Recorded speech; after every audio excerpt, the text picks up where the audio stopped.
Look at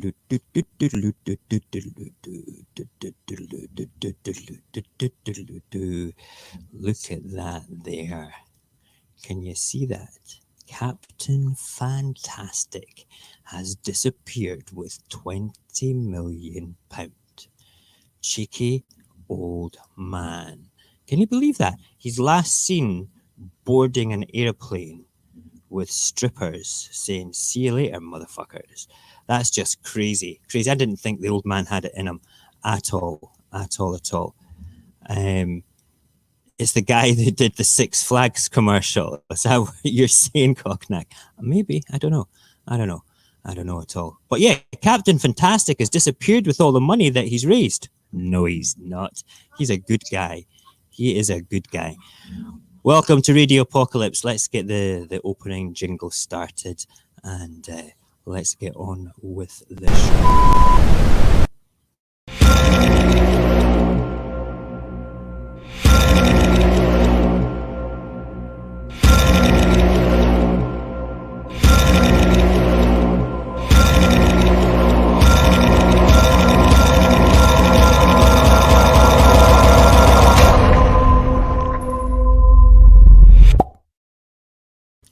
Good evening, you crazy cats, and thank you for joining us tonight on this Thursday evening in Scotland and in California and in Iceland. We have a multilingual, multi-talented, multi-handsomed group of gentlemen on the show tonight, and I'm not going to say anything just now because Barry's in the chat and he'll probably say to me, well, I must be on the wrong stream or something, because he's already started with his terrible jokes.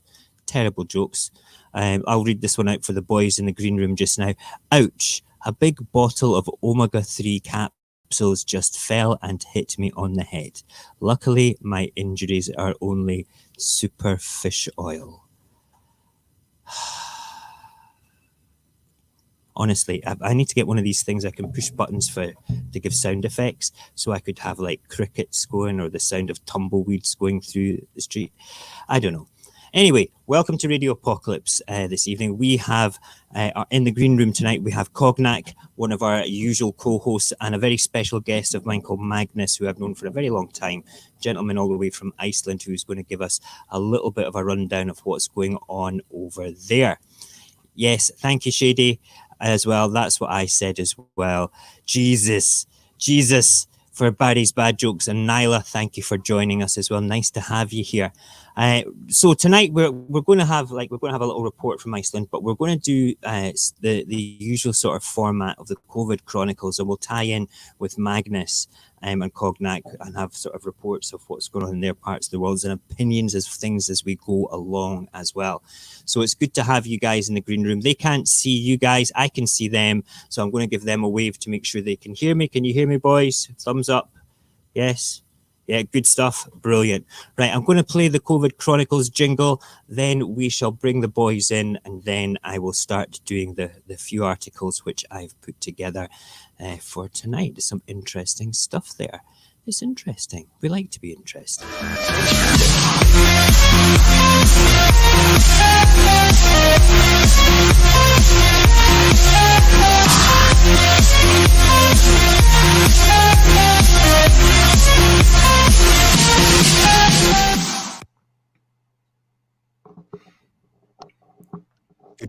Hey. Oh, there's my zone. We need to get us all in. There we are. I was enjoying the spotlight, though.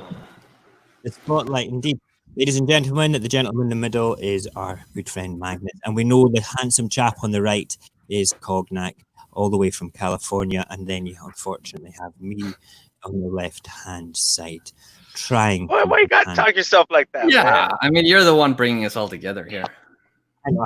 That's my job. I like to bring people together. It's always been. I love humanity. I also hate parts of humanity with a but I would say most of us are actually decent human beings, you know. Nyla shouts hello to you, Magnus. Nyla is one of my amazing community people that looks after and keeps me right on a lot of things and passes on amazing sort of information to me. Looks after my YouTube account as well, along with Barry. So if I make silly mistakes, she comes and tells me and I need to go and fix them. That's absolutely invaluable. So hello right back. She's a good lady. She's a very good lady. Right. So tonight we're going to start off with basically the protests that are happening in America. Now, I just want to say for starters, okay, my 3 children are back tonight, okay, and they are sucking the life out of my internet connection with their devices. So if I'm a bit laggy, I'm really sorry, okay? And also if the stream suddenly drops for any reason, okay, I will come back. I just need to basically reboot the Google Chrome, and it will be fine. Okay, so that's all we're doing. We're waiting for a fantastic technical upgrade, which will be coming through as soon as my tech brigade is allowed to travel further than the local shops because of lockdown. Damn lockdown! Damn it! But your audio, the audio is clean. My audio is clean. Well, we can go into podcast mode. I can switch all your cameras off, and we can just do that. But we'll see what it's like. Just have a wee drink here. Our chat before we went live is sucked my mouth dry, gentlemen.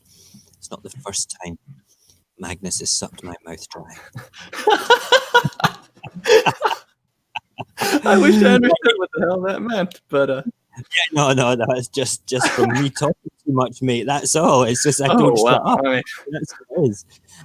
Right, okay. In America, right. This is actually an article from a couple of days ago. I'm not going to bring it up because I don't really want to interfere with the stream that much with everything that's going on. So I'm going to read part of it just now.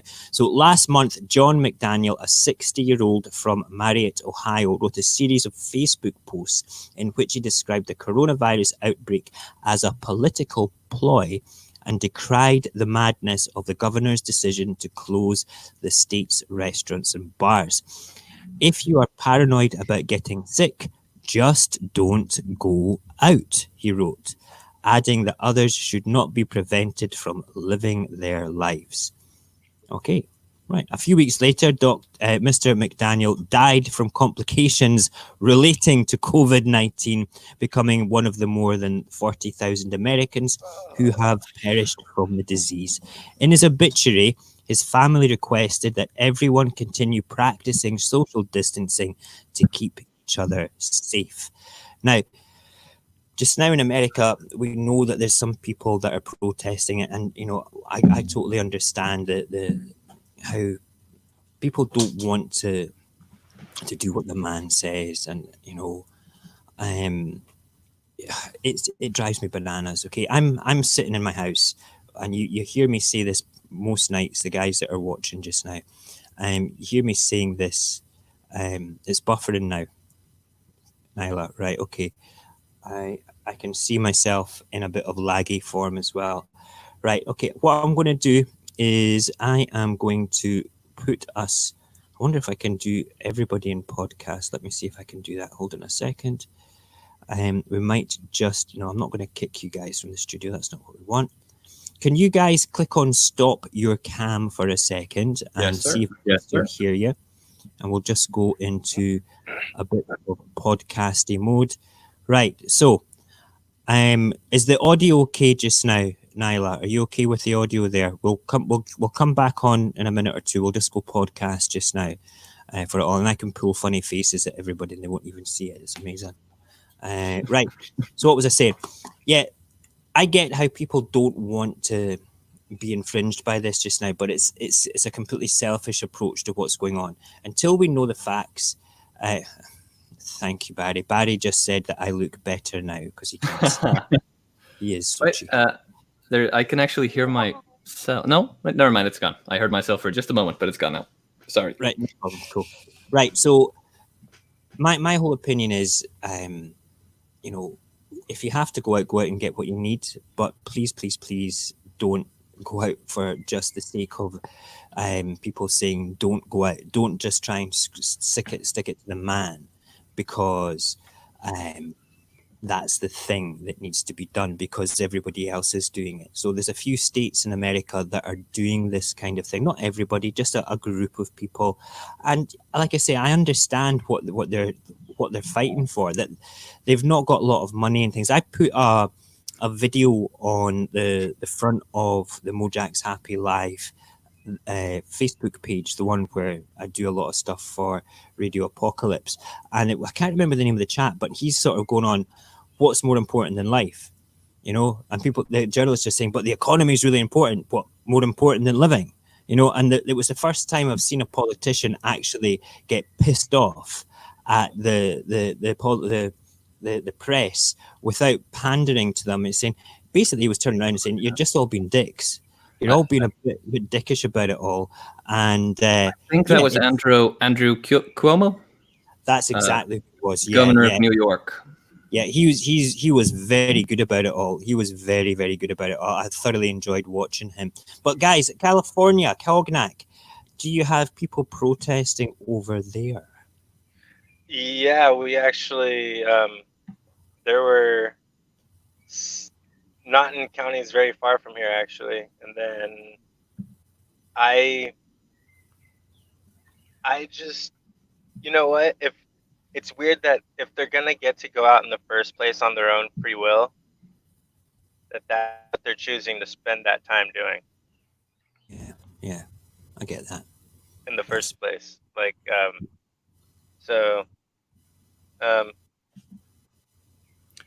I'm curious, how does that interact with, like, do you have lockdown? Are these protests legal in the current situation, or? Okay, so due to a recent change in how things were being handled, some states are handling it better than others, and some governors are placing in better rules than others. So in some of these places, it is okay, and in some of these places, it isn't. It's a bit insane to think that people want to do this anyway. I mean, I've got this whole sort of philosophy of this. It's an acronym called NIMBY, which is not in my backyard, which basically is if it's not happening in your backyard, right in front of you, you don't give a hoot. You don't care. You know, it's like, so what's it going to take? Is it going to take for, you know, their auntie, their granny, their brother, their sister to go down with this, nearly die, for them to start taking how seriously this is? Do people realize that when you're in a when you need to go onto a ventilator in a very negative state, they will induce a coma so it's more comfortable for this thing to breathe for you. And that's why they're turning people around in hospital beds, so the fluid doesn't lie in one spot.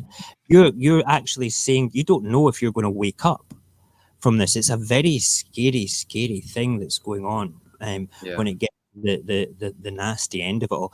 Magnus, what's happening in Iceland with regards to the lockdown? Are people being sensible there? Because Iceland always came across, and still does come across, as quite a sensible country. Party animal sometimes. I've had you over here. I know what it's like, but you know, it's just, what's going on? Tell me. So we don't actually have a lockdown, so to speak. Wow. It's amazing. We have a ban on large gatherings. Okay. But as I recall, the cap is, I have this here in front of me. The cap is on, I want to say 20 people. 20 people in one place. Okay. But you're allowed to meet. You just have to maintain 2 meters distance, or 6 feet, as the Americans sort of go to a spin. Can I ask a straightforward question? I know it's sometimes when you're out, you might pass somebody on a pavement and you're not exactly 2 meters apart. But how are people taking this? Are they taking it seriously? Are they adhering to the rules? Or is it just sort of like common sense things with the gatherings? And, you know, if you're passing people in a shop or you're passing people in the street, you know, you're not going to bump into them or something, but you're just being sensibly sort of distancing yourself. So two great things about Iceland in this particular scenario. Firstly, we have a lot of space. Okay, that makes sense, yeah. Like there's not a lot of people, and there's quite a lot of country. Like Iceland is almost the size of England, but the population is a fraction. We have 360,000 people here. That is incredible. Oh, wow. That's incredible. And also the second thing is we really like our space. So we're all really used to giving each other this distance. And for a lot of people, it's just become a useful social excuse. Very good. Let's try our cameras again, boys. Switch your cameras on. Right. See it. that makes any difference But- for us all. but I cannot see- ultimately, I would say people have been taking this pretty seriously. There have been voices of annoyance, but the fact is that we locked down like nursing homes back in I want to say the start of March. No more visits, no going in, no going out, and all employees in mandatory quarantine. And that was the biggest step we've taken. Since then, we started with a ban on gatherings of 100 people. After that, we took up a ban of gatherings of, as I mentioned before, 20. And since then, we've just been really actively testing. And that's been the big story in Iceland, is testing. Do you know something? That seems to be the thing to actually do. Is how do you know how it's spreading, who's got it, and who needs to look after themselves if you're not testing? Now, I suppose when you've got a country of 300,000 people, it's easier to test a smaller population than it is. Yeah. Let's take Scotland, for example. We've got just over 3.5 million people here, in a space that's smaller than yourself, but we still have plenty of space compared to England.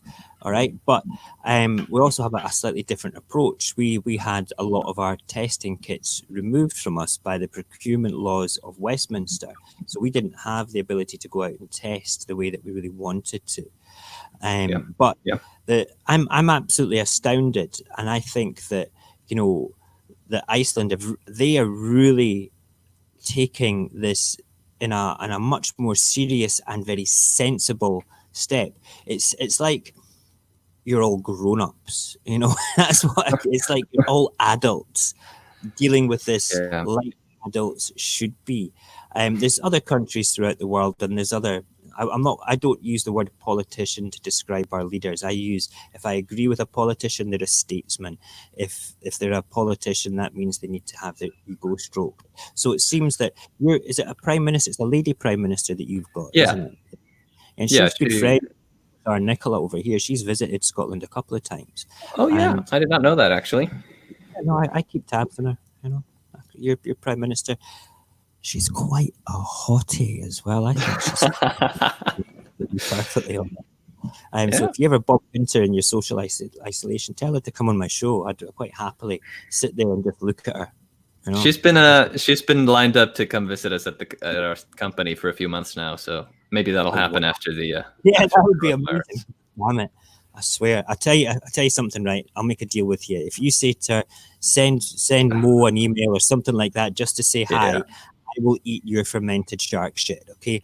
I promise you. I would never eat that smelly crap, okay? After feeding you haggis here, okay? But if you manage to line me up for a word with your prime minister, I would eat that. Oh man, what am I saying? If there is any country, my friend, it is Iceland. Like, we are such a small country. We have, it's almost like living in this bubble of naivete, because I've met the president several times.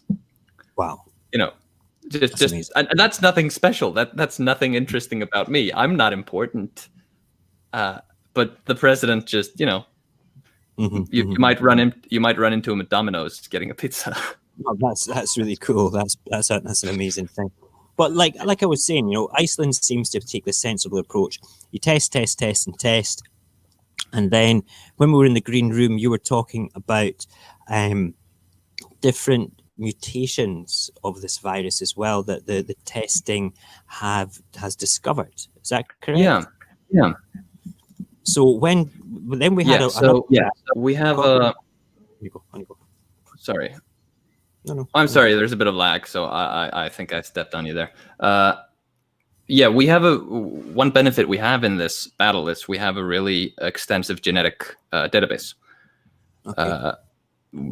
I don't have the exact numbers, but probably over half the country is like genetically mapped, so to speak, because we've had this company running for a while called Decode Genetics, which has taken advantage of this small population size and this sort of homogenous society to really build a strong database. And as a result, we've been able to really easily identify these mutations. And the last number I have here is a bit dated. It's from the 23rd of March. Okay. But at that point, Decode had cataloged over 40 mutations. Wow. Of- 40 of- mutations of the coronavirus. Yeah. That's impressive and- because ours, I think. I mentioned to you as well, in one case, they identified one individual with 2 simultaneous versions of the virus. That's crazy. Which is really, it's really quite interesting. And I mean, we've taken, I have a number here, we've taken 45,093 samples so far, which is over 10% of the country. That's amazing. That's amazing. Yeah. And think about it, it's like it's still 300 and odd thousand population you're saying. However, okay, that's when people say, well, you've got a smaller population, it's easier to do it. No, you still have the same percentage of people probably doing the testing as we would have here. So it kind of is kind of balanced, in my opinion. It's still the same great big effort to do testing of your population as it would be for Scotland. We would have more people doing it than you, obviously, to get it done. But wow, over 10% of the population. I don't think there's a country that's done that far yet. I doubt it. But as you say, like we are the undisputed kings of per capita. For example, Iceland has the most Nobel Prize winners per capita. Yep, we have one. Right. So one Nobel Prize winner. Yeah, because and that makes perfect sense. Yeah, it's double. It's double what the next one is, which is the U.S., which has 500. So incredible. What can US I has 500, but you're still better as a percentage than the US for Nobel. Yeah, but I think the main advantage we have in being few is just supply of testing kits, because it is easier to test more when we actually can. Like you mentioned, the testing kits have been a major obstacle for you. Yeah, and not just an obstacle in the sense of having them, but the government decided to use faulty ones to test frontline people in our country as well. So when they tested negative and went back to work, there was people that went back to work with vulnerable people that actually were contagious as well. So it's a circus of absolute lunacy here with regards to what's being managed. It's a disgrace, to be perfectly. But then I sit back and I listen to what Iceland's doing, and I'm immediately Googling, how do I move to Iceland? While you're because it makes more sense for me to bring, let's all move to Iceland, guys. There are grown-ups there. It's a bit crazy. But yeah, no, it's one of those things that it's mental. Cognac's been looking at in tabs on the vaccination, and he brought up in the green room as well, and we kind of mentioned, if there's so many different there's so many different strains of COVID, will one vaccine work? And it's something that we just don't know. It's truly something that you don't know. We mentioned as well that there's a different flu shot every year for people when the different strain of flu comes out. If there's over 40 different mutations of COVID-19, that is kind of scary to think that. But, maybe one mutation affects people less than others, And it was like, they are like definitely different levels of aggressiveness, so to speak. I should be able to find some data on that, but it's definitely come up. Differences in spread rate, and there's a few infections that are more widespread, and they've even been able to track some of them down, like where they're coming from specifically, and through following the mutations, been able to identify from which country the this particular strain spread. That's amazing. We've been. What I find the most interesting is the success rate of how we've managed to track the origin of the infection. So we've managed to track all but 2 cases of origin. Right. And out of those, 339 came from someone that traveled from abroad, and 1,448 were transmitted within the country. And we've literally had detectives working on this. That's if when it's in a pandemic and life-threatening situation, you want to know where the people have gone, who have got it, and how to Exactly. treat them. It makes you were perfect sense. talking, sorry, you were talking about like sticking it to the man and such earlier. Yeah. Which I have to say, if anyone who appreciates sticking it to the man would be severely disappointed in Iceland right now, because the government literally released a tracking app and said, hey, if you would, could you please install this on your phone? Because then we can know where you went and where you could have gotten infected. There you go. They want to do and similar. I cannot imagine this. I cannot imagine this working in many other countries, because you have this mentality that you were talking about earlier with stick it to the man, powerful independence, this need to be your own agent. Yep. Whereas here in Iceland, the slogan of beating this has literally been we have a police officer called Víðir Reynisson who's been sort of leading the charge here, and the slogan has been "Ég hlýði Víði," which means I obey Víðir. I do what Víðir says. That's crazy. Cognac, you were wanting to say something there. What do you feel about that? Yeah. Due to I don't think we actually had a say in their ability to track us in the first place. I've had an Apple phone before, and essentially, that's one way. So anyone who had an Apple phone is automatically a part of Apple tracking, and so they already, that's one company here that does know where everyone is always at and where they've been and where they went, and to the pinpoint. A lot of people have already agreed and signed or clicked yes on Facebook tracking through so many apps here in America that they don't need to do much to actually access something that doesn't give them the availability to track us. Okay. The thing, what you've got to look at as well, though, at the end of the day, is ex-wife is using on me all the time. Apps and things. This is like a proper government one in Iceland, which to me is, I personally, right, if you trust your government and your government aren't dicks, I've got no problem with that. Iceland is the country that put their bankers in jail after the banking crisis 10 years ago. I trust the Icelandic government.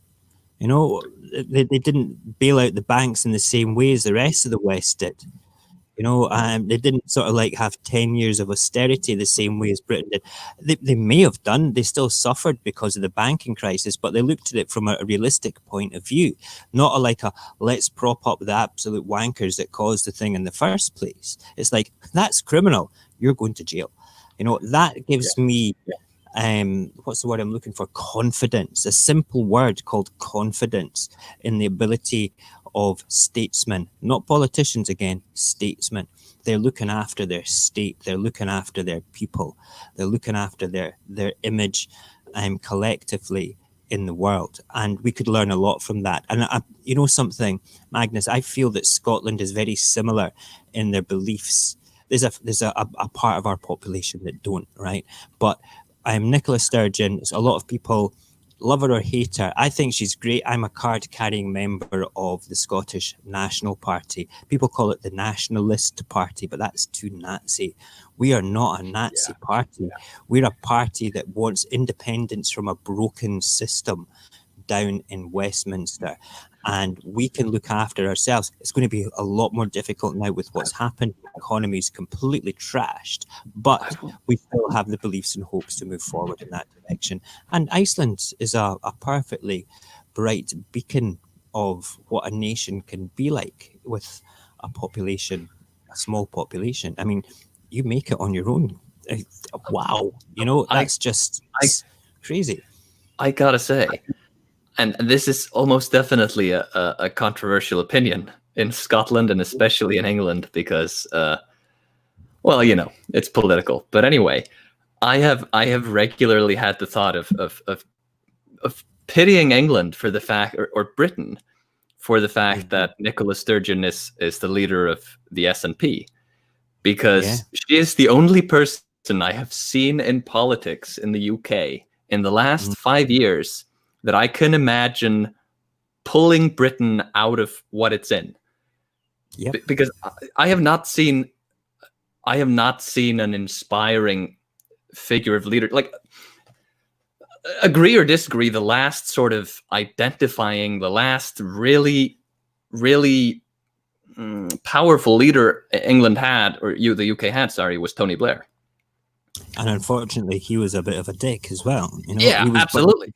He was a statesman, and I'll be honest with you, he waved his magic wand when he became leader of the Labour Party, and I was sucked into the Tony Blairisms. He's described as being a red Tory, though. He kind of took Labour a little bit more centre-right than he should have done. And the thing is, I don't know anything about Tony Blair's politics. So I can't say I agree with him or disagree with him. It's only that from an outsider's perspective, there has not been a UK leader that represented the UK as a personality like that since Tony Blair. You're definitely right. I can't disagree with what you're saying at all. And it's a massive compliment to Scotland for what you're saying there with regards to Nicola Sturgeon being potentially, in your opinion, as an outsider. I don't see that view as controversial at all, as being the only person that could pull the UK out. I agree with you wholeheartedly. Some of the debates recently, I like to follow elections all over the world, and she sort of stood up regularly as a grown-up, like stood out as a grown-up in the room, so to speak. Yeah. Absolutely, she did, and she's a wonderful person. And the thing is, as well, is I've met Nicola once or twice, and I've met quite a lot of the party during the 2014 referendum. I was one of the digital warriors that did a lot of work online, talking to people about why they would vote no as opposed to yes.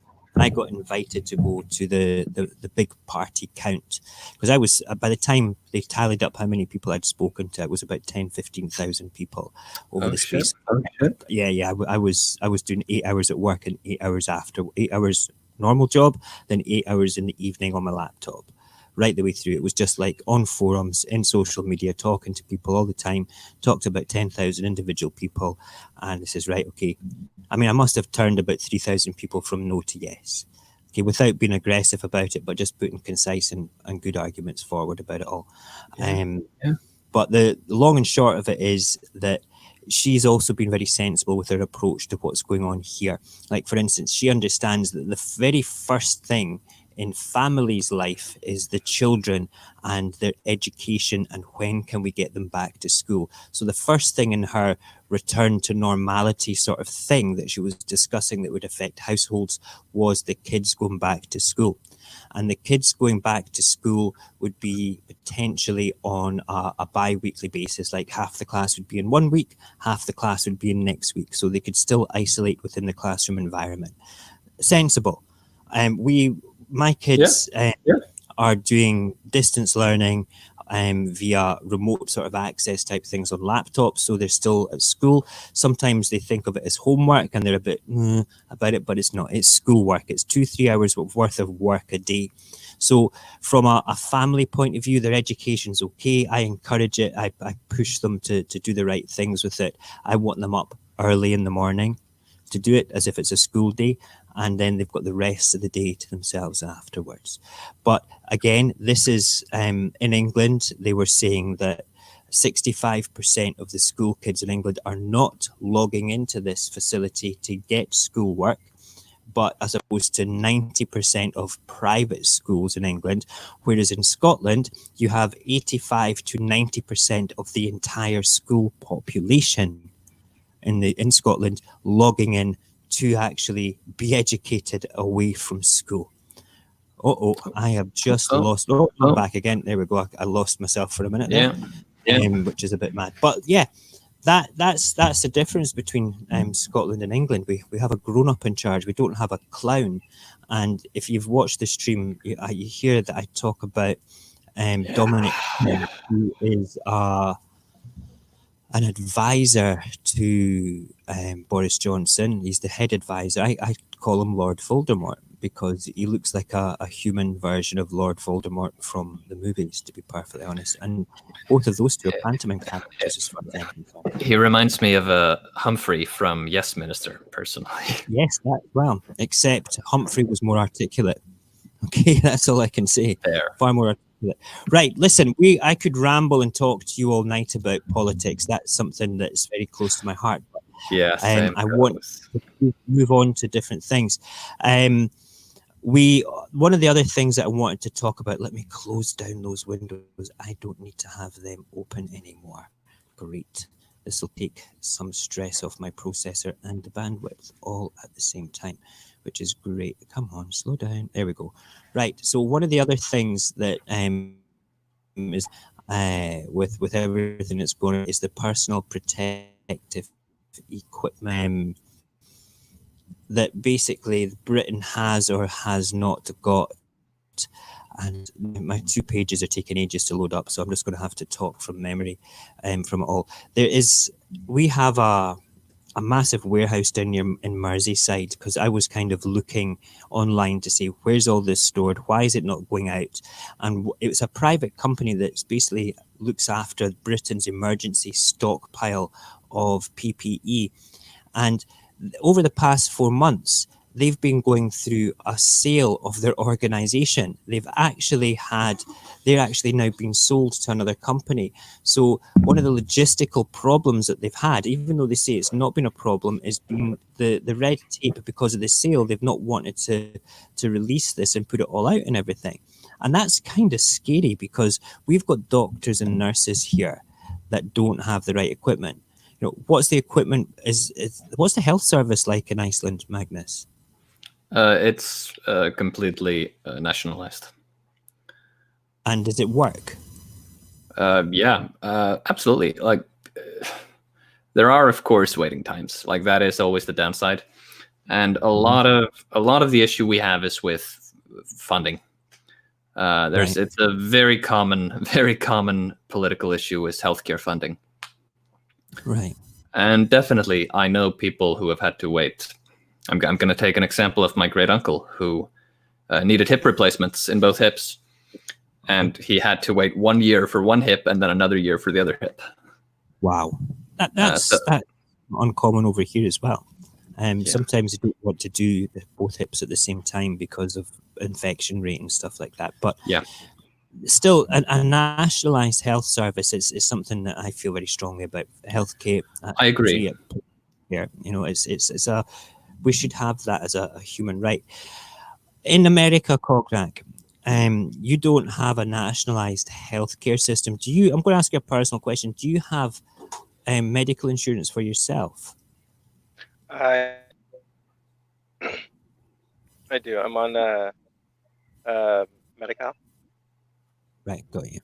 So I don't know how it really works over there. I know that you pay an insurance premium. Does that cover you for everything, or does it cover you just for a certain amount? For the people that go certain routes, so it is some companies do premiums so enough to cover like a certain amount or up until a certain amount, and then it kicks in.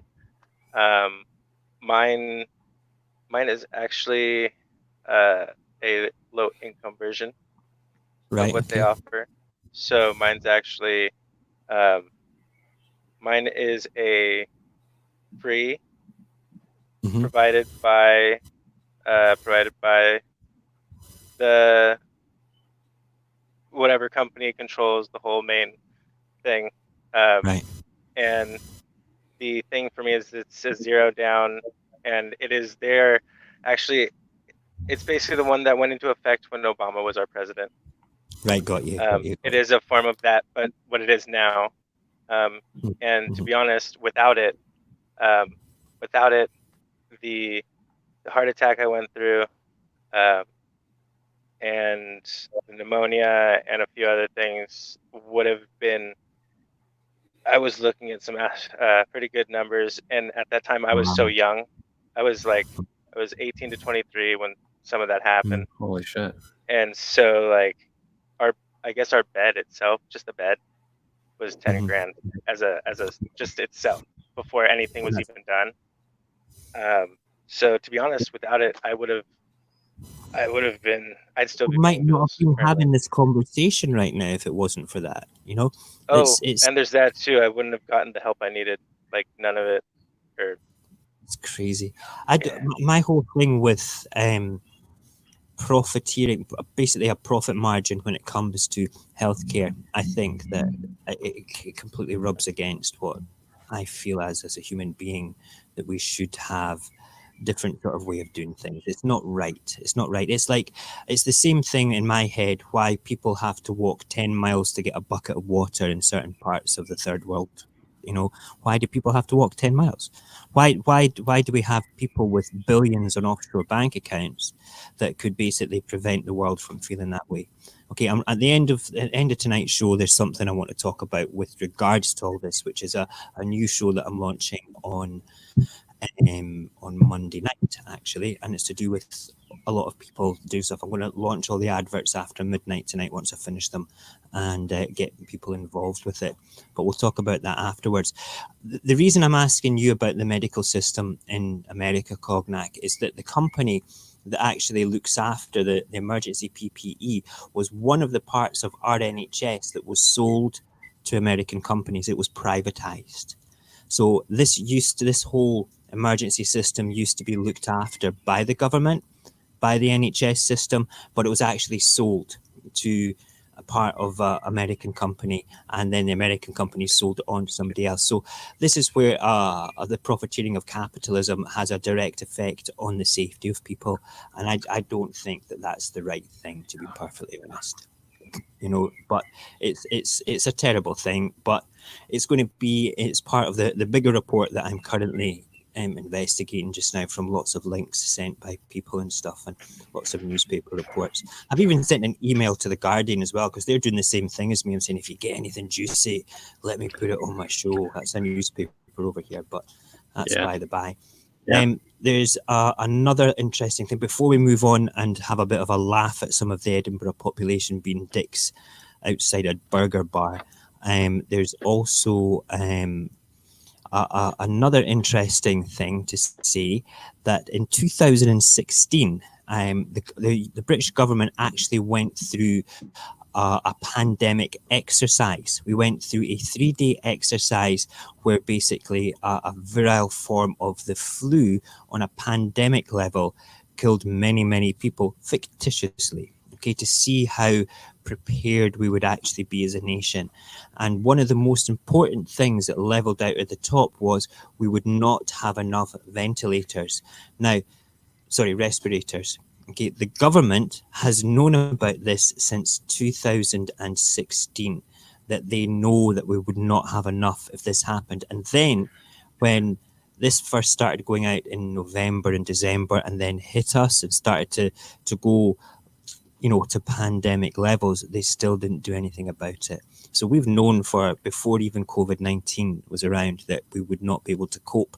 We would not be prepared. And I think the proof is in the pudding. I've said this many times before in the shows. The capitalist world is overconfident and underprepared, and basically don't value human life as a result of it, which is completely bad. Gentlemen, do you have anything else you would like to say on that before we move on and have a bit of fun and talk about more fun and positive things rather than everything? Yeah, actually, so this isn't a negative. Okay. It's more of so there was a video that was posted of a speech that was given by Obama just before Okay. he did leave presidency. And it is him making a statement back then that said, if in the future we are to go through a pandemic, we as we were currently, paraphrasing there, Uh-huh. will not be ready when this happens. And he states, and this is not too far down the line. Wow. And Yeah. so he even gave a warning as to get a little more prepared, you guys. There is a possibility. And he made it a statement. And not only till last week did I even see this video, and it was surprisingly put up on I saw it on a TikTok video that someone was just viewing on their TV, like taking a recording of their TV, and it was an old shoot, and you can see that, you can look it up. It was a real speech. I just can't believe that we are Warnings. sometimes we just don't see the warnings, or we choose not to see them sometimes because we're so afraid of them. We're going, nah, it's not going to happen anyways, because like it's just, and it goes back to that fear-based overconfidence reaction again. Yeah. It's all numbers on paper. It's all numbers on paper, but I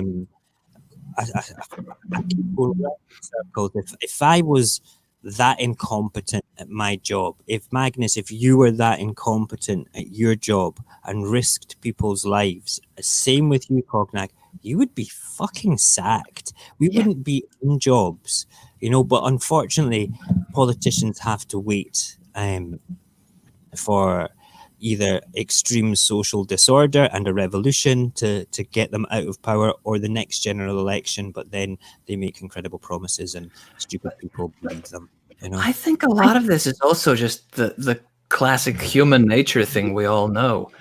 Like, and of course it's the scale and the severity at which point it becomes so serious. But if we use an example we all know, like, man, I really need to replace that plank in my porch because someone could step and fall through that. And as a person, as an individual, it's totally, it makes sense. I know I need to do it, but it's not going to happen this year. No. But when you're the leader of a nation, when lives depend on this, it's a different thing, Absolutely. Couldn't agree more. Right, before we move on, gentlemen, I'm going to have a quick look in the chat bar here because we've had some interesting comments. Aiko has described the American medical system as pretty garbage, to be perfectly honest with her comments there. I'm paraphrasing, obviously, because it's pretty shit.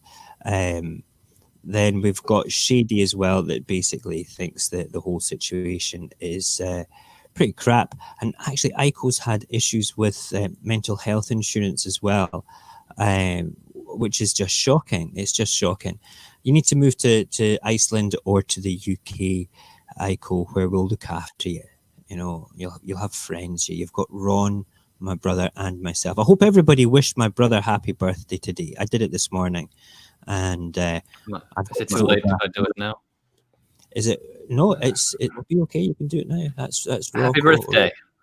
Yeah, happy birthday. He was not watching just now, but I'll tell him that he's in his stream just now. He's a big streamer. He has like 650 people watching him sometimes. It's like, shit. Wow. Goddamn. Yeah, he's a big boy. Big boy.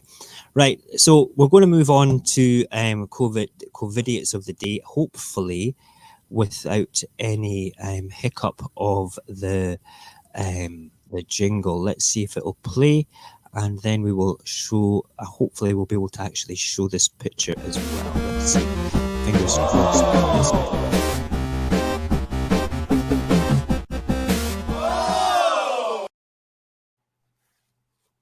Right, that's amazing. I'm looking at it just now, and it's still playing on my son's phone there, that jingle. It lasted like 2 seconds for me. 2 seconds that jingle lasted for That one me. was actually pretty quick. That one was pretty quick. It was quick at your end, boys. It went. Yeah, it's supposed to be jolly, fun, and all the rest of it, but it played full length on my son's phone. He's sitting down over there just now. And which is pretty good. Right. Okay, so COVIDiots of the day is where we take an opportunity to look at the people that are being absolute idiots when it comes to social isolation and doing things. And what I've done today, I got sent a little picture, a little article through Facebook from Barry. Right. We're gonna try and bring this particular internet page to the stream just now. It's easy to do it. It's just that with everybody sucking the life out of the bandwidth, these three here, and me having a steam-powered laptop, it can be. This is really going to test. I can see my laptop's actually beginning to sweat already. It's oh, sorry, that's me. no, that's not.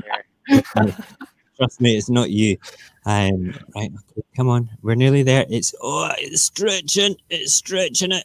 Oh, come on, please, just let me share that. If we suddenly lose the stream, okay, just stay put. Yes, we've lost the stream. All right. We'll chat in there.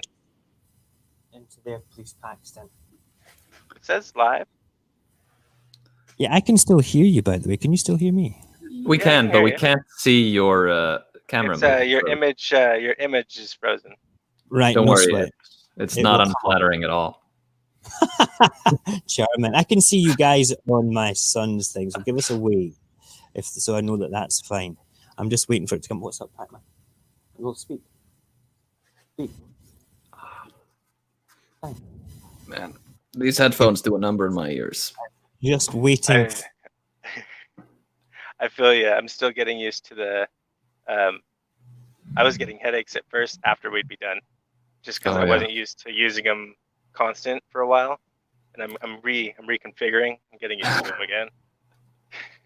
Reconfiguring your ears. I used to be the skate. I've never owned a car.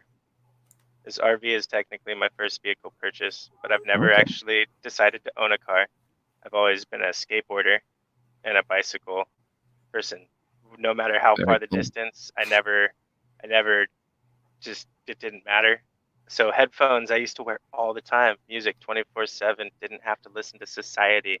Literally, these kind of headphones, if I could help it, I would always have a pair, because my full legitimate reason was just that I can get from point A to point B and not actually hear what conversations or things that are happening around me almost make me like, sometimes I want to laugh a lot. I do want to laugh a lot. And sometimes it's not even at like laughable things. It's like ironically displeasing.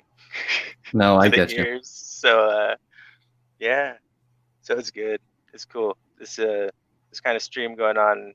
It's the way he's bringing people together and the way it's been. This has been pretty great. Look at that. And Fucking there it is. Technology.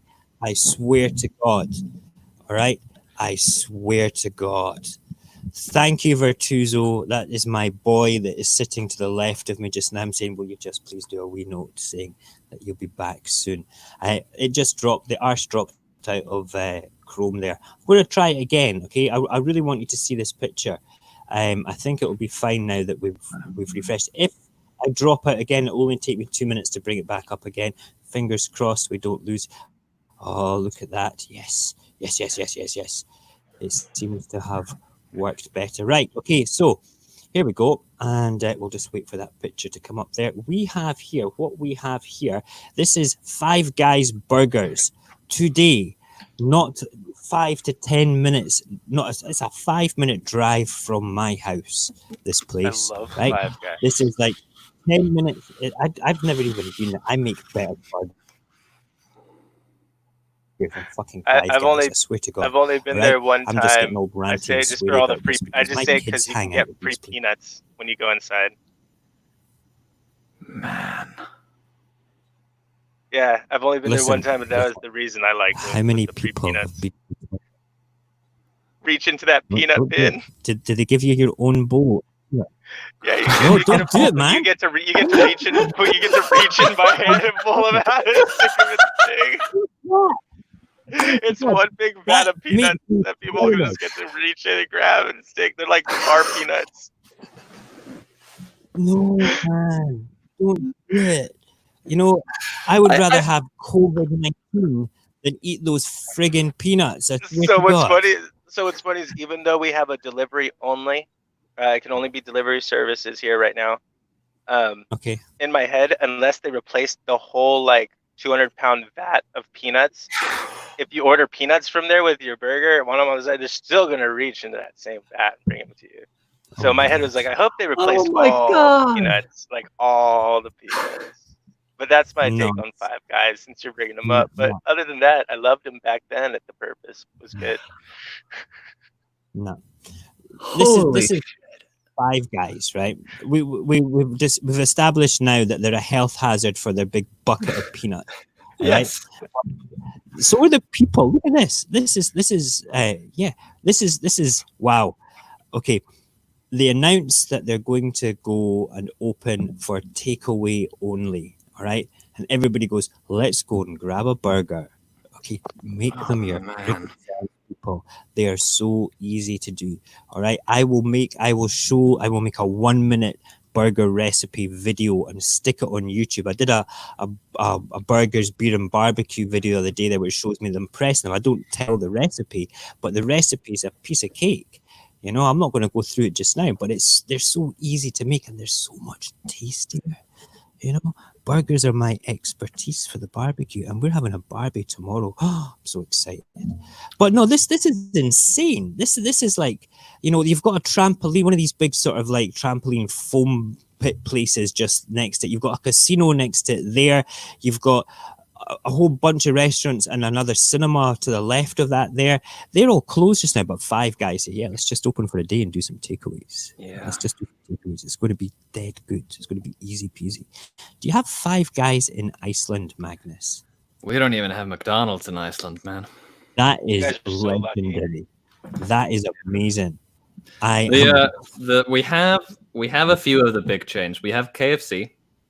Okay. Oh, they took ours away. Oh, really? We have our Subway. Or not country, but And we have like one Taco Bell. oh, you guys got 3 good ones. That's like, you know, if you're gonna have them in your area when this whole pandemic thing is done. I mean, and beforehand, that's epic. In our county, they took our KFC away in our county.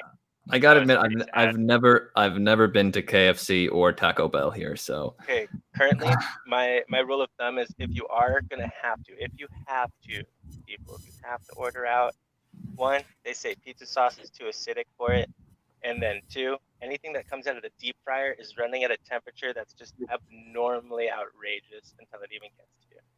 So, in my head, if you're gonna have to, people, that's a safer-ish route to go.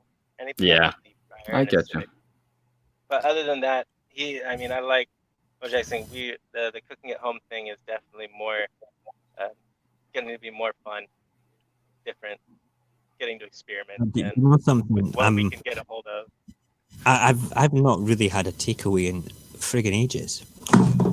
Hold on, we've just had a cup thrown at me by my son. Hold on. Careful. I was lucky that was empty and didn't have the coffee in it anymore. Did it? I'm so sorry. I will beat you later, child. You know, he's the 13-year-old. He can take it. Don't do any more. That's my phone you're now leaning on. God, just put it back.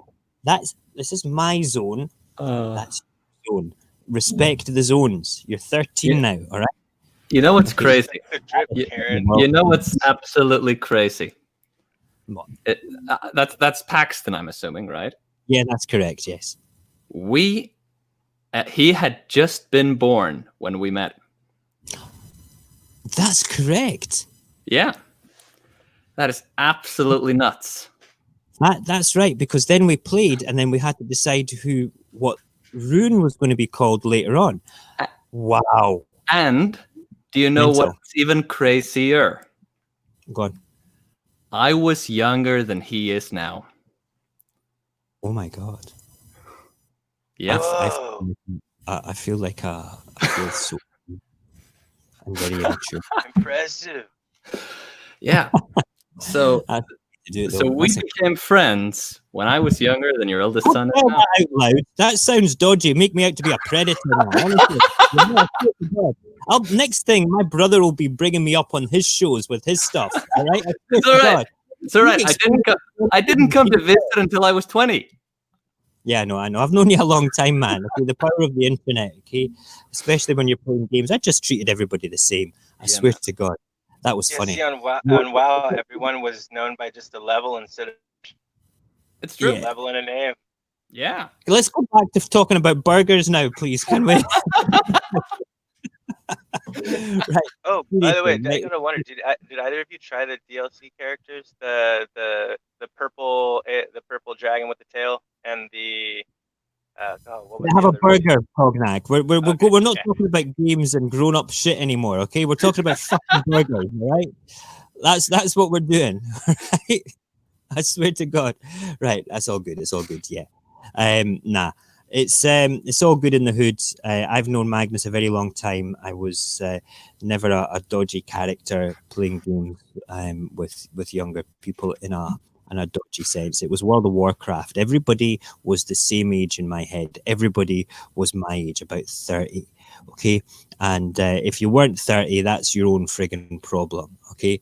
That's all I'm saying for the Alliance, for the Horde. Right. Very good.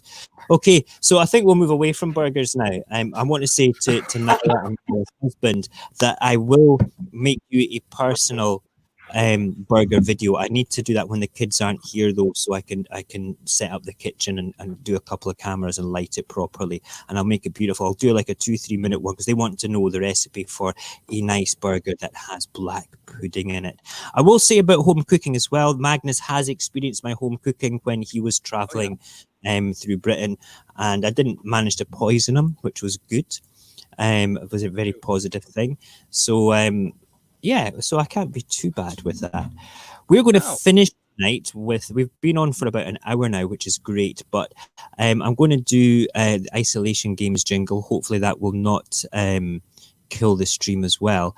And then we shall look at some silly, jokey meme things which I found on the internet. Basically covering what's going on as well. It's the first sincerely actual funny things that I found that are not offensive, which is good. Right, hold on. Where's that jingle? There it is there. Great stuff.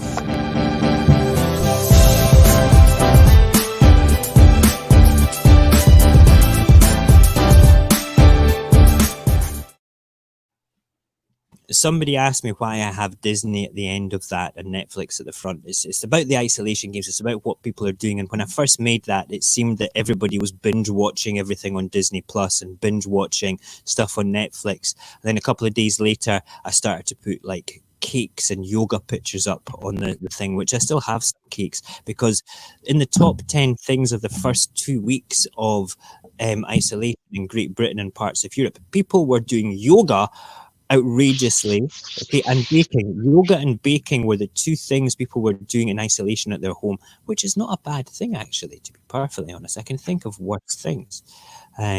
What have you been doing? Well, you don't really have isolation that much, Magnus, but what sort of things have you been doing to keep yourself sort of like clear of people or amused while? Well, you see, that's again, it's not the right question to ask you, because you said that you kind of, you're quite happy with stuff anyway, but yeah, but honestly, I've just been playing a lot of video games.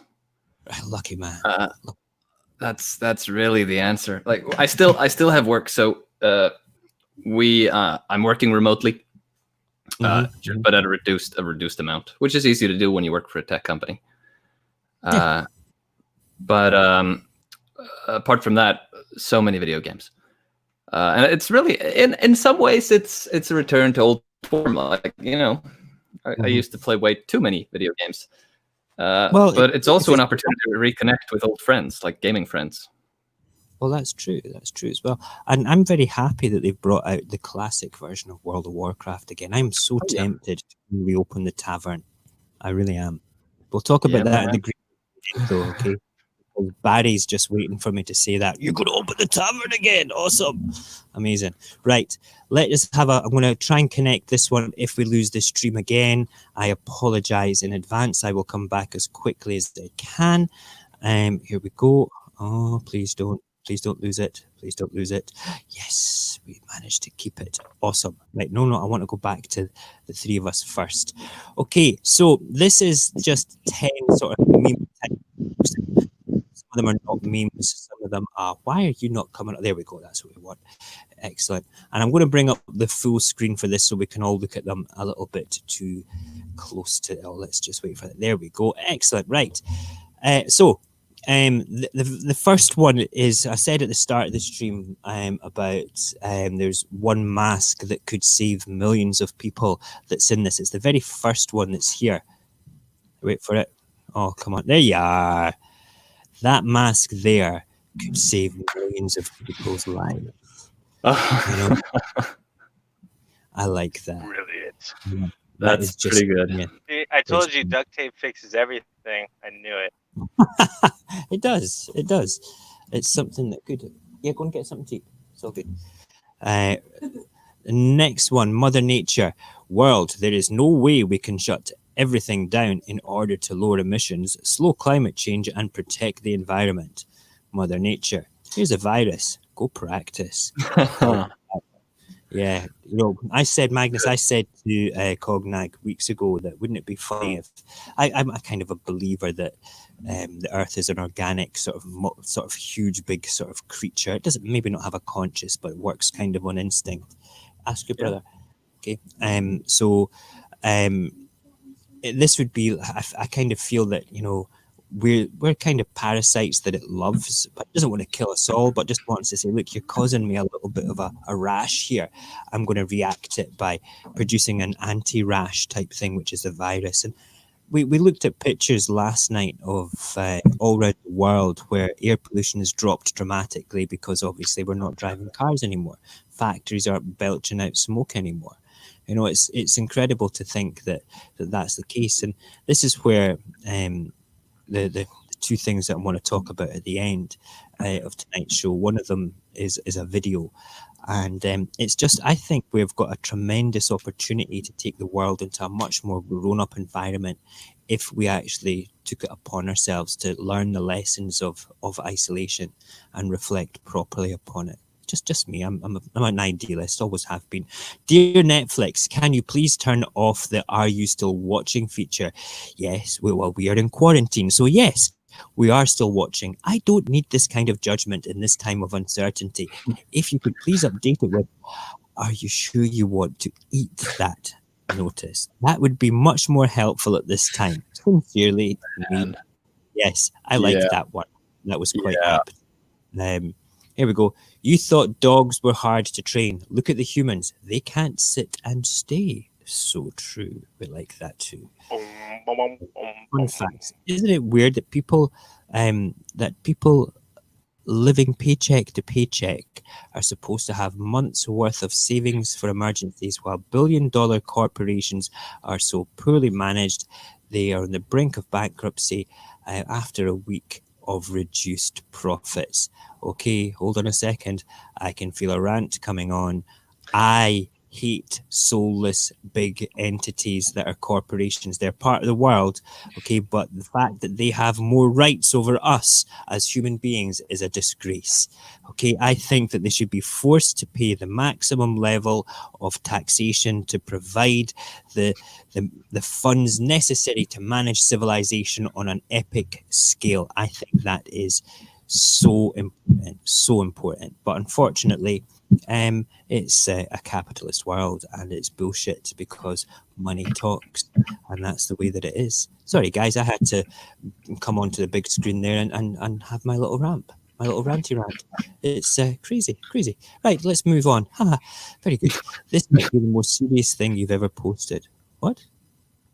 All right, that's the comment That's on that. part of the one above, yeah. I just realised that. The Chancellor of Germany does her own COVID-19 shopping.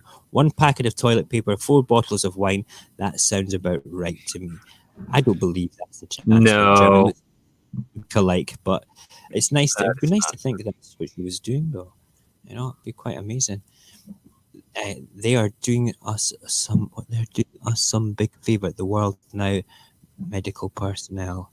Oh, janitors keeping everything clean. Yeah, right. So this I guess this is to do with the backbone of civilization. I'm going to bring you guys in for this one.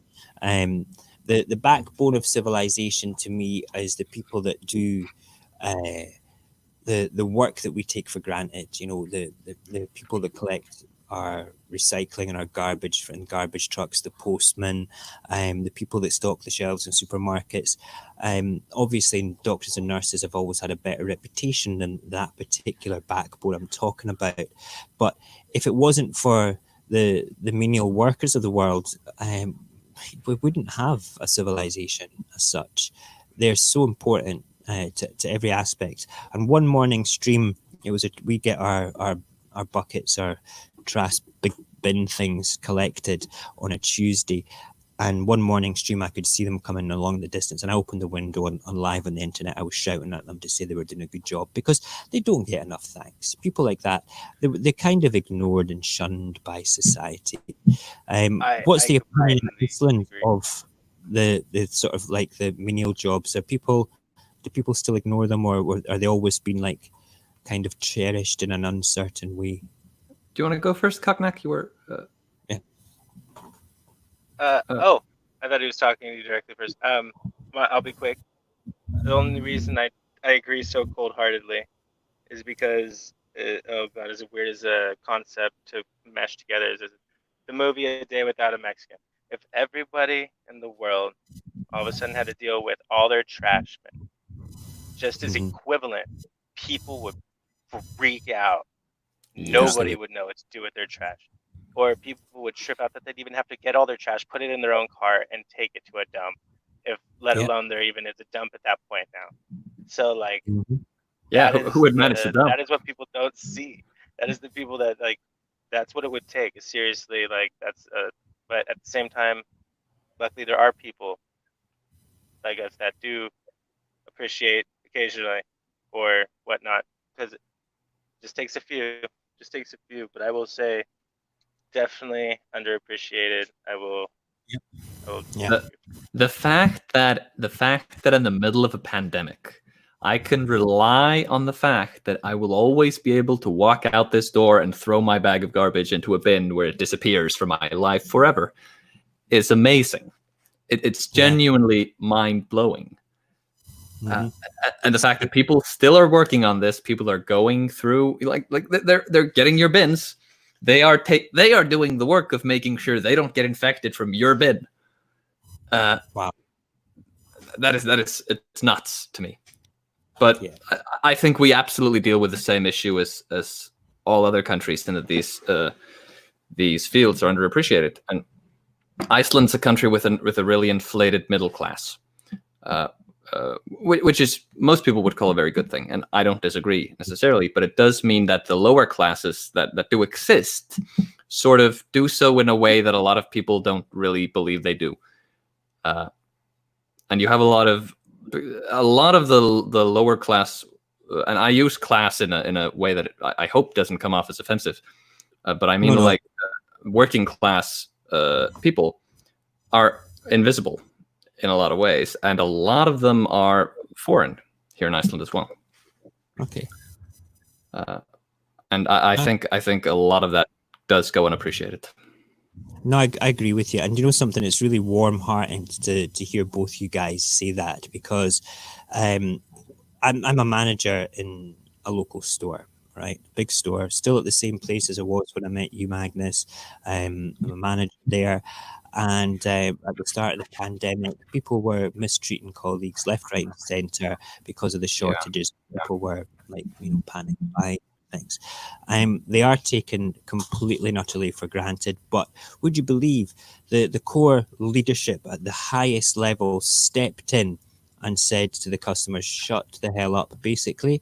All right, we have to take this seriously, and you're not going to like what we're going to do, but it's just tough shit. We need to protect you guys as customers and our colleagues as well. And that's what they did. They put measures in place. Right now, there is queues. There's only a certain amount of people allowed in the stores at any given one time. People will queue up at 2 meters apart, and that is policed by basically teams of people controlling the doors. Our colleagues will sanitize trolleys for each person.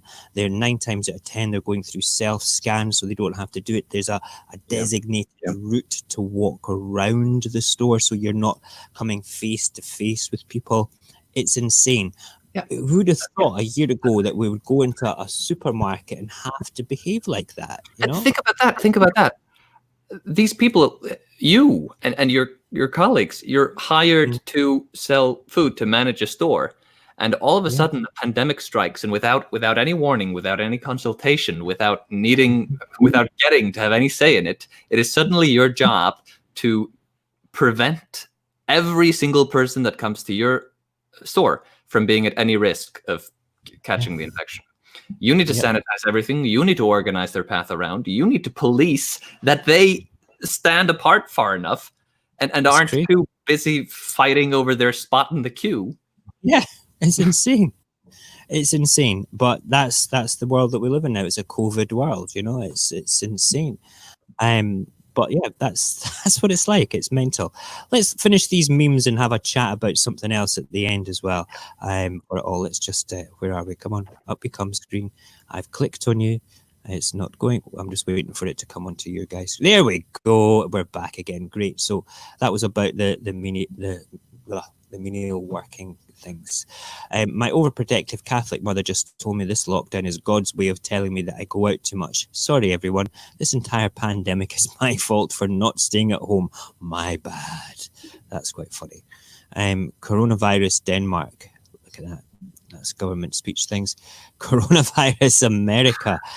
Yes. That's probably about the... Yeah, that's quite true.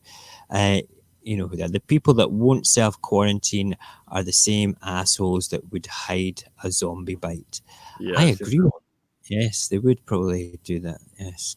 Year 4000, the only still living organism is Queen Elizabeth. Okay. I could quite believe that. It's all those small children's livers that she eats in the morning. You know, it's insane. Man. Okay. I feel like Prince Charles would be around still as well, just to be impatient. Just to be impatient and waiting. Yes, that's right. He's still waiting to be the king. Yeah. You know, like the great grandchild of Harry, right, is actually third in line to the throne at this point because everybody else is. That's insane. Right, treasure. What started as a gag birthday gift from my sisters turned into the greatest treasure ever. That's brilliant. Introverts, please put down your book and check on your extroverted friends. They're not okay. That's brilliant. During lockdown, many other artists are doing mini concerts from their homes. I thought I'd do you all a favor and not. Oh, that was James Blunt. Brilliant. He's a pop star. We like James Blunt. Okay. Me drinking at home alone 2019. Sad, disturbing loser. Me drinking at home 2020. Citizen, inspiration and a hero. Okay. My granddad just learned how to use Netflix because he's self-isolating at the minute. He told me he stayed up till 2 a.m. watching a movie because it wouldn't end. He was watching episodes and wondered why it kept cutting out after an hour. Bless him. How innocent. Box set granddad. That would be a great hashtag for that. You know? It's just so funny. Government, stay indoors, people who haven't exercised since 1988. That's probably true as well. You know, crazy. Right, that's them. That's all them done. I'm keeping that. I want to send that to some people. I quite like that. Looks like we may have lost Cognac. He might have had to go. That's okay, not to worry. Right, let's get rid of that part there, and we can come back on to the stream together. It's just my Cognac. If you're listening afterwards, miss you, man. Thank you for tonight. It was very, very good. Right, listen, that's great. We've been on for an hour and almost 20 minutes. Before I go, we're doing something new on Monday night. 1 second. What's up? Paxton, you need to go and log into Fortnite, otherwise you'll not be able to do. Yeah, you need to go and log into Fortnite if you want to go and watch that concert thing. There's a concert on Fortnite tonight. Some crazy rapper, and it's all bullshit to me. Okay, Fortnite. I mean, really crazy. Okay, so yeah, Monday night we're starting something new. Hold on, again. What's up? I know, that's why I said, I know that you can hear everything I say, Pax, and that's why I'm saying it, honestly. God. You know, crazy. That's crazy, crazy, crazy, crazy. What am I saying? Right, okay. What now? No, I just giving kisses. All right, you're giving me kisses. That's fine. Kisses are good. We like that. Love and kisses are always good. Right, so, third time lucky. Monday night, we're starting something new. It's called the round table. Okay, and it's a discussion group, but it's to do with things that I'd like the community to do. We've got a very small growing community, and this will start off small but will grow as we have more people watching. I've put on the Discord in a watch party weekend channel, okay, that a couple of videos to watch. One of them's a movie and one of them's a documentary. The documentary is It's Your Choice on by an organization called the Venus Project. I don't know if you've heard of the Venus Project, Magnus. It's kind of like an alternative thinking, different way of structuring the economy. Some people argue against it. I think that it's got some valid points. I am not a brainwashed cult member of the Venus Project, but I like some of the things that they say. And it's a sort of thing that could be adapted to a world slowly to be able to do things. So the one of their best videos is called Your Choice. It's there to watch. And the other one is actually a movie that's on Netflix. It's the King Arthur movie that was out a couple of years ago, done by an English director. I can't miss The Legend of the Sword, King Arthur, Legend of the Sword.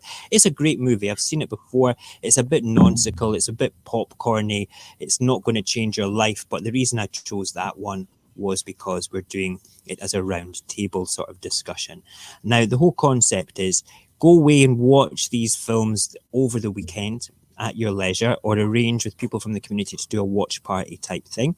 Watch them and then come back on Monday night. You can join in. Anybody can join in the stream if they want to come and discuss these particular things live on the air. They can come and join the panel. If they want, Guy Ritchie, thank you very much, Nyla, for keeping me right. You're a good one. Yes. So long and short of it, it's an opportunity to go and watch something and sort of like be amazed by the documentary that we choose, and sort of like criticize me heavily for my choice of shit movies as well. Okay, because let's face it, my choice of movies is never really great, to be perfectly honest. I like everything Disney. You're lucky I didn't choose a Disney movie, to be perfectly honest. But that's what we're doing on Monday night. So I will be putting lots of ads over all social media for it. So go and just please share them if you want. You don't have to, but it's great to share them about. And if anybody wants to come and watch them over the weekend. Say that you want to participate. If you want to be on the panel live, just send me a message. I will send you the code to get into the stream on Monday morning when the stream is all set up. And that's what we're going to do on Monday night. That's our first step of evolving Radio Apocalypse as a channel. There's other things to come, but we'll talk about them as they happen. Magnus, I have known you a long time. I'm not going to say when I first, how old you were when I first, that's dodgy as hell. But do you know something? It's been a pleasure having you here tonight. I hope that at any time that you want to come on, you feel happy enough just to say, Mo, can I come on your show? I've got something to say. I want to contribute. I want to talk about that shit movie you told me to speak about. You are welcome anytime, brother. You truly are. It's always a pleasure to speak to you. It was always a pleasure to speak to you in game. It was always a pleasure to speak to you occasionally out of game as well. And the greatest pleasure of knowing you was when you actually got in contact and said, I'm coming to Edinburgh. And I was like, yes, you're staying here. And you didn't even have to ask. You know, it was like, you're staying here. How many are coming? You know, there's just two of you. Is there not going to be more? You know, I'm quite happy to have you. You know that. You're a good lad. And thank you for your time tonight. I really appreciate it. And it was very interesting to hear everything that was going on in Iceland as well. This has been an absolute delight, man. And What do you mean? This has been an absolute delight, and I would be more than happy to come back. Don't worry about that. I'll be in contact. Good. Just stay in touch. You're on our Discord, so stay in touch. And I usually get back I'm getting better at getting in contact quicker now. I'm usually, because it's because of these guys. You know, there's too many of them. You know, I can't keep it in my pants. That's my problem. Okay, that's enough of that.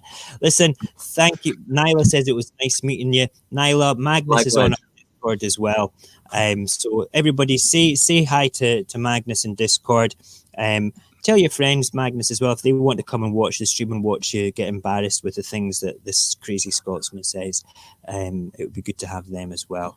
And yeah. We will. I'm going to now play. You stay in the green room, please. I'm going to take you out of the I will. stream, Magnus, and I'll speak to you in a minute. So I'll just remove you. I'll be 2 minutes. Just So saying long, goodbye. everyone. Thanks for the having me on. Good stuff. Magnus is a good guy. I'm really pleased that he came on to tonight. It was good. We arranged it about a week ago. I asked him to come on, and he did so quite happily. It was a pleasure having him here. So I'm going to go now. I'm going to play the outro, and I will see you. What day is it tomorrow? Friday. Yes. So tomorrow is morning coffee, and then evening stream. And then I've got the day off from it all on Saturday, and then Sunday is Sunday papers, and then serial killers with my brother, which will be great. So I will see you all in the morning, guys. Thank you very much for joining us tonight, and thank you to Magnus and to Cognac as well. And we'll speak to you later. Take care.